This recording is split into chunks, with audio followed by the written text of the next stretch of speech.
They knew of our plans. How could they?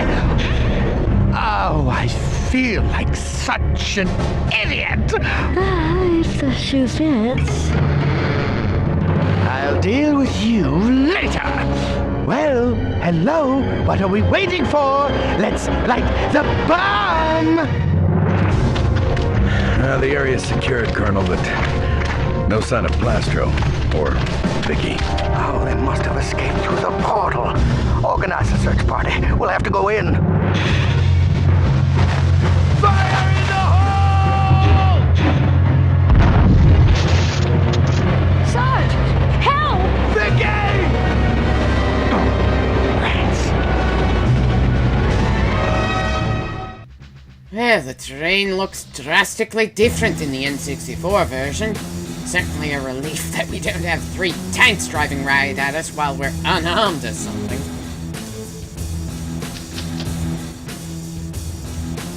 Too much to hope for that we wouldn't have to deal with any tanks right off the bat, wasn't it?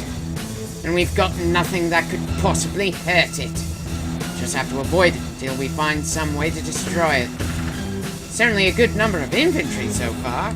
I'm not really sure what to think. The enemy's so much better prepared for battle on the other side of this portal than they were in their headquarters. Something doesn't add up, especially since it's been established that staying on this side for too long is a death sentence. Were these soldiers not informed? I mean, really? Well, I don't doubt that there are plenty more portals. It'd probably be very awkward to find them from this side. We're not completely screwed. I think the portal from the back that still exists. Yes, the last batch of missions will be a glorified search for the bathroom. And no, there won't be any time, as there's no actual rush to get to the portal or turn into a small statue. I kinda wish the game did something more with the idea of people turning into statues for staying too long on the other side of a portal. You know, show an enemy or allied grunt go through it or something. Hell, the 2 Sarge's Heroes games are the only ones where it can happen, and they don't do nearly enough with it. Enough of that for now. Let's try to deal with these snipers.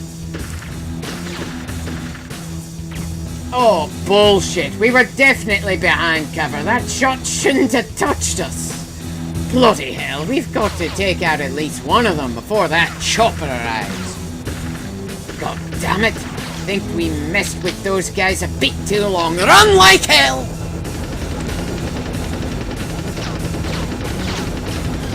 Okay, that could have gone better. We're definitely gonna need that medkit. It was a good deal more troublesome than it should have been. Ah, where's that helicopter?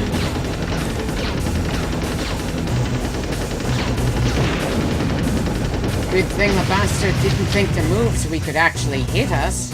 I just hope we don't have to rely on the enemy's stupidity to survive the rest of this mission. Now, let's take out a few more snipers and deal with that tank. I know, it's not really in our way and we could possibly use a bazooka ammo on something later on. What can I say? I prefer leaving as few enemy holdouts as possible. And since we're essentially a one-man army, and these guys are so easy to kill, clearing the map shouldn't take too long. It's not like we're going to jump to every nook and cranny like we did when we were saving Vic.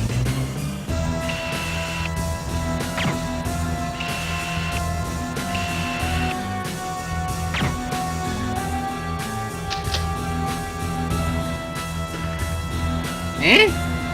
Okay, who's shooting at us? Bloody hell, probably some schmuck right under us. I really hate it when we can't see the bastards. What can I say? If we can shoot them, I'd like to be able to see them. Hey, where'd the tank go? Oh, well that was slightly embarrassing. Can't think of any other game where I'd lose track of a tank, but still hear it. Wait, I see the portal. Wasn't it blown up? I distinctly remember it blowing up in the opening cutscene of this mission. At least show some manner of damage or distortion to the thing. Sure, Blastro destroyed it on the other side, not here. But it's still strange to see it still there. Right. Should probably stop thinking about it. It's just going to annoy the hell out of me. Now, what to talk about next? Maybe the strange fact that we're not leaving any footprints in this sand? Nah. Too nitpicky for this game. Maybe the fact that this mission gives us the largest field of vision in the entire game. I'd almost call it a sniper's playground, especially considering all the other missions. But since there's never any enemies in sight, that would require us to zoom in to the maximum to have any hope of hitting them. I kinda have to wonder why the sniper rifle was given such a good zoom. I'm not complaining, but considering how much work they did to make the sniper rifle work so damn well in this version of the game, I'm pretty surprised they didn't do any sections that would take full advantage of its range.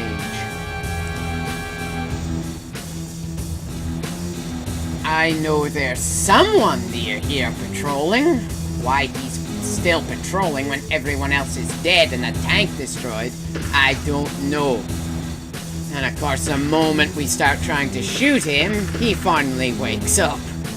I'm probably never going to get reused to enemies being this dense. I'm not asking for intelligent, coordinated enemies. I'm not even asking for smart enemies. But is it really so hard to make enemies with consistent and plausible situational awareness? You know, reacting to sights and sounds appropriately, like the sound of a tank blowing up next to him? Anyway, we've got more infantry to clear out and the camera isn't cooperating. While we could go charging out there, I'd advise taking out at least a few before going into the open. Last thing we need is to get killed by an explosive the moment we exit the tunnel. Yeah, we're definitely gonna need that bazooka.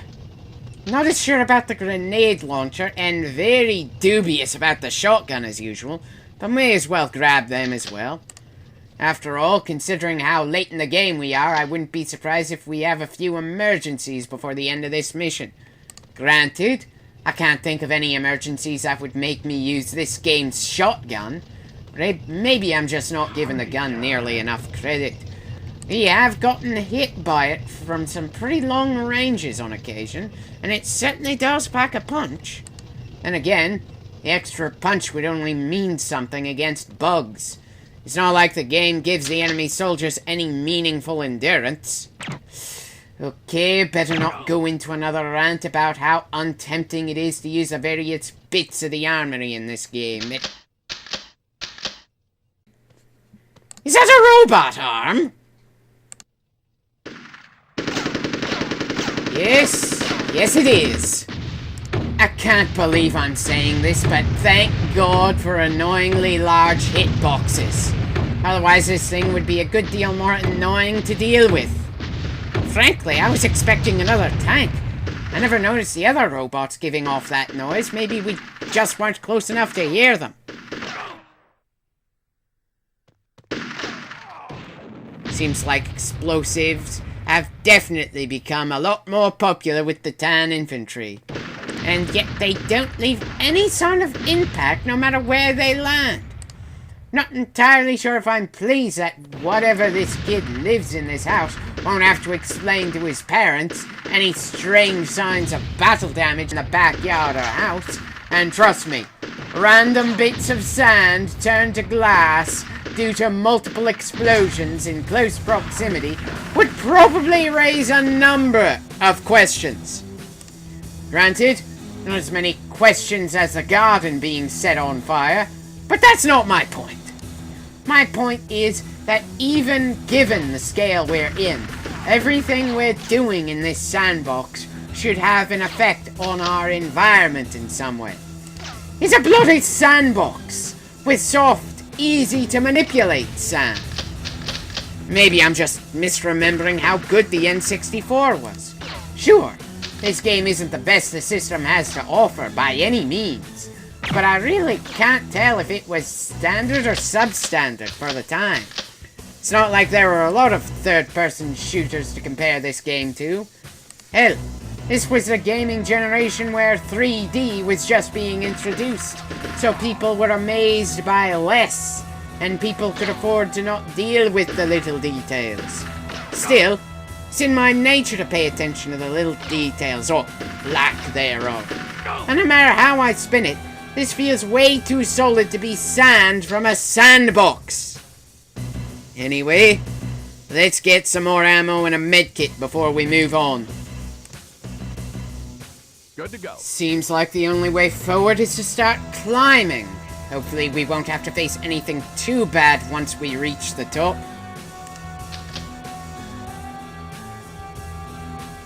I'm surprised we didn't fall down right there.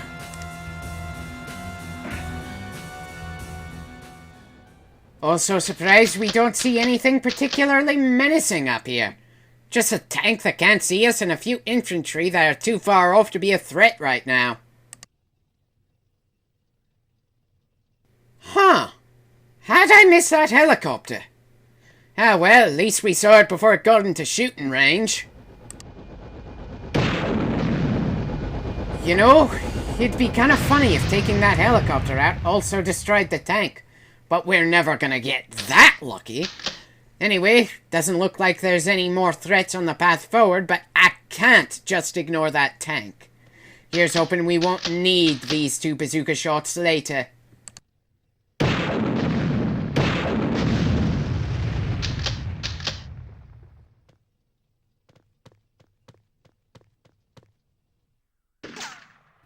Was wondering when the enemy infantry would notice us. Probably a sniper nearby.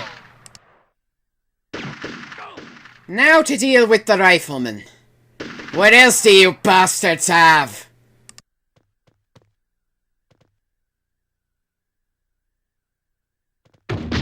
Another grenade launcher. Why am I not surprised? Hell, I think I was more surprised by the fact that the enemy still has some people with rifles at this stage of the game, considering how popular explosives are getting. Wonder how much rarer such reasonable equipment will be by the end.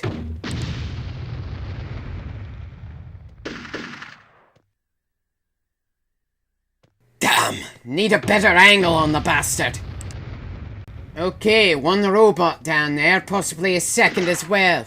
Think we have enough explosives to take him down, assuming we don't get chopped to pieces first. Okay, that was a good deal closer than I would have liked. Why do those things need to have such good accuracy at this range? Oh, right. They're the only super weapons that are actually combat-oriented that the Tans have. And by God, they deserve the title super weapon. They make everything else in the game feel ridiculously pathetic in comparison. I don't know if I'm pleased that there's actually an enemy type in this game that's a legitimate challenge to deal with, or annoyed that there aren't more threats in this game worth taking seriously. And even as serious a threat as these robots are, it's hilarious how they just sit there and let you blast them, instead of trying to angle themselves to shoot back or something. Seriously! Why do they have treads if they won't use them to move?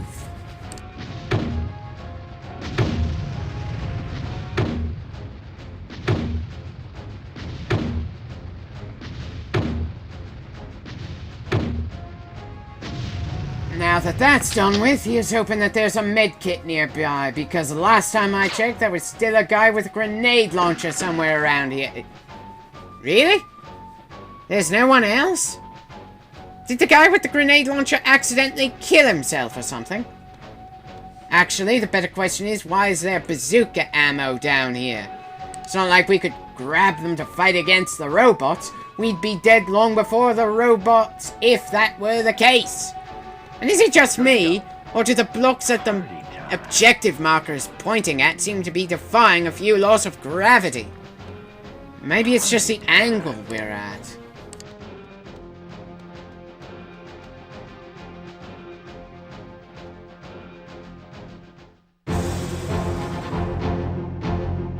Nope. These blocks definitely are defying the laws of gravity. Who do I have to call to make sense of this gravity distortion? They shouldn't be nearly this stable!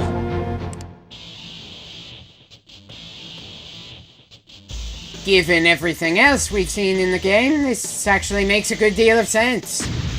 We're going to be using this rocket to somehow enter the house. Anyone want to bet that we'll somehow land right next to Plastro?